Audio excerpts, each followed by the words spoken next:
Hello. तो क्या हाल चाल है सब लोगों के। और आपका पेपर हो चुका है यूपीएससी ईपीएफओ 2020, जिसके लिए 1.5 साल से प्रिपरेशन कर रहे थे आप लोग। और सबसे पहले तो अपनी बात शुरू करने से पहले, पेपर का एनालिसिस करने से पहले, आप सभी का बहुत बहुत बहुत ज़्यादा धन्यवाद, क्योंकि 12 बजे से जब से पेपर ख़त्म हुआ है लगातार झड़ी लगी हुई है यूट्यूब, टेलीग्राम या डायरेक्ट फ़ोन, सब जगह कि सर पूरा ऐसा लग रहा है, कोई कह रहा है यूपीएससी आपको फॉलो कर रही है, कोई कह रहा है आपके टेस्ट सीरीज़ में से कॉपी करके पेपर बन रहा है, या आपको इतना सब कैसे पता था, या कैसे इतनी सारी चीज़ें सही गई, अकाउंटिंग पूरी की पूरी कर पाए आपकी वजह से।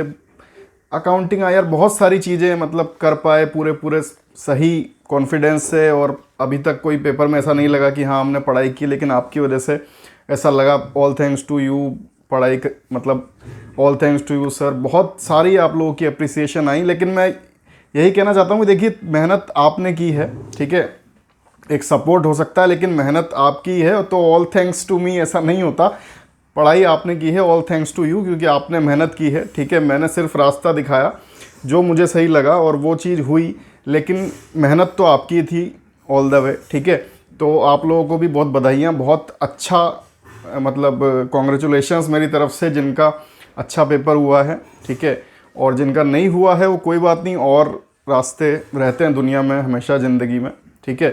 तो बहुत बधाइयाँ जिनका भी अच्छा हुआ है, ठीक है। ज़रूर आप सिलेक्शन लेके आइए, ज़रूर हम मिलेंगे, ठीक है। तो बात करें तो मैंने 12:15 बजे के करीब जो यूट्यूब पे भी डाला था, टेलीग्राम पे भी डाला था कि आप नंबर शेयर कीजिए, तो 2 से 3 घंटे में ही 1000 से ऊपर रिस्पॉन्सेज आ चुके हैं। और उन रिस्पॉन्सेज के आधार पे बात करेंगे कि पेपर किस तरह का था, ठीक है। तो देखा जाए तो इंग्लिश में रिलेटिवली इजी था अगर पिछले पेपर से कंपेयर करें, ठीक है। अकाउंटिंग में भी इजी था, मैथ्स टफ़र साइड पे थी, ठीक है, और हिस्ट्री ऑलमोस्ट सेम थी। तो अगर पूरा इस पेपर को देखा जाए, करंट अफेयर्स एक पोर्शन, हमेशा आप लोग मुझसे बोलते थे सर ये छोड़ सकते हैं क्या, या मैथ्स के लिए आप बोलते थे छोड़ सकते हैं क्या।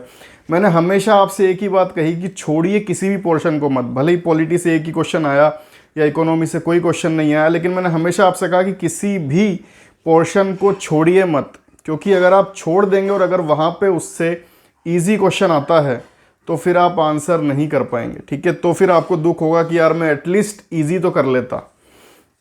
तो इसलिए ये वाली बात मैं आपसे हमेशा कहता था, आप कहते थे क्यों सर छोड़ने की बात पे हमेशा इस तरह क्यों बोलते हैं, क्योंकि आपने देखा आज की इस तरह के क्वेश्चंस थे जो अगर आप उस चीज़ को थोड़ा भी पढ़ के गए तो आप कर सकते थे, ठीक है। तो अगर पेपर इस तरीके से घुमा देता है तब वहाँ पे स्ट्रेटजी काम आती है कि छोड़ना आपको कुछ नहीं। करंट अफेयर से मैंने हमेशा कहा 10 से कम क्वेश्चन नहीं आएंगे, इसको आप छोटा लेके मत चलिए, ठीक है। और आज आपने देखा कितने सारे क्वेश्चन उससे आए। तो ये चीज़ होती है कि सारी चीज़ें लेके चलने का फ़ायदा ये होता है कि इससे नहीं तो उससे, उससे नहीं तो उससे, वो अगर घुमाएगा कितना भी घुमाएगा आपके रडार में वो चीज़ रहेगी, ठीक है। तो अगर हम बात करें सबसे पहले पेपर की, तो पेपर को पूरा देख के जो लग रहा है कि paper easy to moderate side है, ठीक है। मॉडरेट टू टफर साइड भी नहीं है, ईजी टू मॉडरेट है। ज़्यादातर सेक्शन मतलब मॉडरेट से नीचे हैं। और अगर बात करें नंबर्स की तो लगभग जो मैंने आपको बताया कि 1000 से ज़्यादा रिस्पॉन्सेज आए, उसमें से मैक्सिमम जो लोग हैं वो 90 प्लस, मतलब 90 के लगभग, 90 के लगभग तो हर बच्चा कर रहा है, चाहे वो कैटेगरी का हो, चाहे वो पीएच कैटेगरी का हो, इवन SC ST हो, OBC हो, या EWS या जनरल, मतलब सब लोग 90 के ऊपर तो कर ही रहे हैं, ठीक है। 100 के ऊपर भी काफ़ी हैं, इवन 115 के भी ऊपर हैं, 115 117 भी हैं। तो अब उसमें तुक्के कितने हैं और क्या है वो बात मैं नहीं कर रहा, लेकिन मुझे सीरियसली ऐसा ही फील हो रहा है जैसे मैं आपसे फुल लेंथ टेस्ट के मार्क्स पूछता था और बताता था आपको।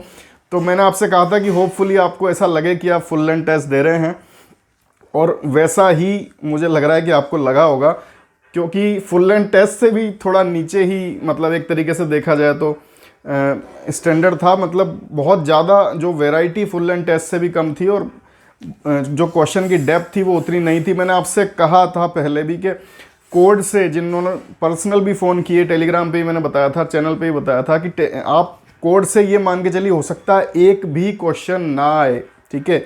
आपको कोई कहता था सर मैंने ओनली कोड कर लिए, एक्ट नहीं करे, एक्ट कर लिए, कोड नहीं करे, उसको लेके चलिए, लेकिन ये भी मान के चलिए हो सकता है इससे एक भी क्वेश्चन ना आए, और उस स्थिति में क्या होगा, सारे क्वेश्चन आपके पुराने एक्ट से पूछ ले जाएंगे। इसलिए उनमें जो डिफरेंसेस हैं वो आपको याद रखना बहुत ज़रूरी है, और सारे क्वेश्चन वहीं से आए थे। तो ये चीज़ें होती है कि आप छोड़ नहीं सकते किसी भी चीज़ को।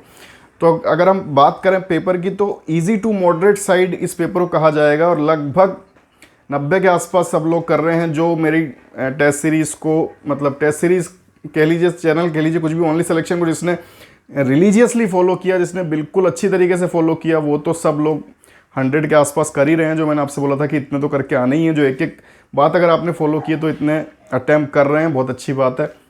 110 के भी ऊपर हैं, 115 117 भी हैं, और अच्छी एक्यूरेसी बता रहे हैं, ठीक है।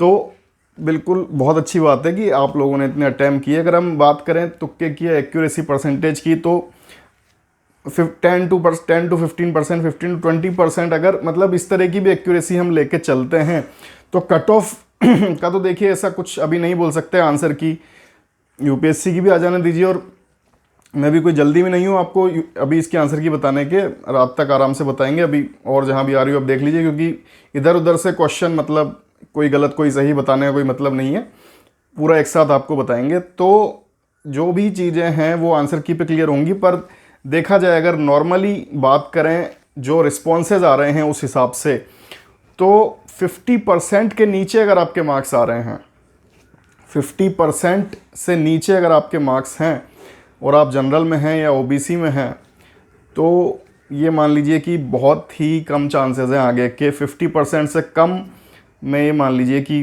गेम ख़त्म है एक तरीके से। अगर आपके 50 से प्लस हैं और आप SC ST में हैं, PH में हैं, किसी और कैटेगरी में हैं, जनरल OBC में नहीं, किसी और कैटेगरी में हैं, 50 से 60 मतलब 55% के ऊपर आपके मार्क्स हैं, तो आप चांसेस में हैं, लेकिन आगे मतलब ये नहीं कह सकते कि पूरे चांसेस में हैं।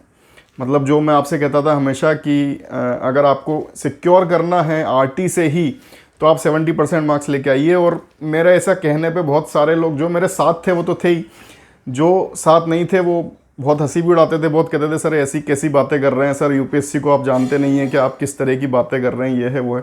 तो आज आपने सब देख लिया कि कौन सही गलत वाली सारी बातें क्लियर हो गई, ठीक है। तो अगर आपके 70% के आसपास नंबर हैं, मतलब 75 से 84 के बीच में आपके मार्क्स बन रहे हैं, ठीक है, आउट ऑफ 120, तो आप एक अच्छी पोजीशन में हैं। और ये कह सकते हैं कि मतलब डायरेक्ट वो 70% के आसपास हैं, तो आपके डायरेक्ट चांसेस हैं कि आप पहुंच जाएंगे आगे तक, ठीक है। अगर आपके इनके बीच में है, 60 to 70% के बीच में है, तो भी अच्छे चांसेस हैं, आपके इंटरव्यू पे डिपेंड करेगा।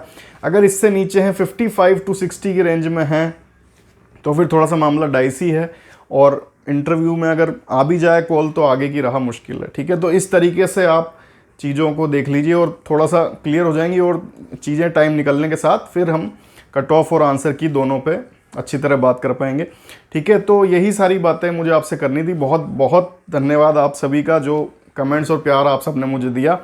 आज शिक्षक दिवस है वैसे भी, और जितनी भी सब तरह की तारीफ़ें मिली उसके लिए आप सबका बहुत शुक्रिया। बहुत ही कम समय में ओनली सिलेक्शन ने बहुत ऐसी चीज़ें की जो मुश्किल हैं, और यूपीएससी जैसे लेवल पे आपको सही राह दिखा पाया मैं, ठीक है। और आप लोगों ने उसको फॉलो किया, और बहुत अच्छे आप जगह पे हैं अभी, ठीक है। तो all thanks to you, good bye, जय हिंद।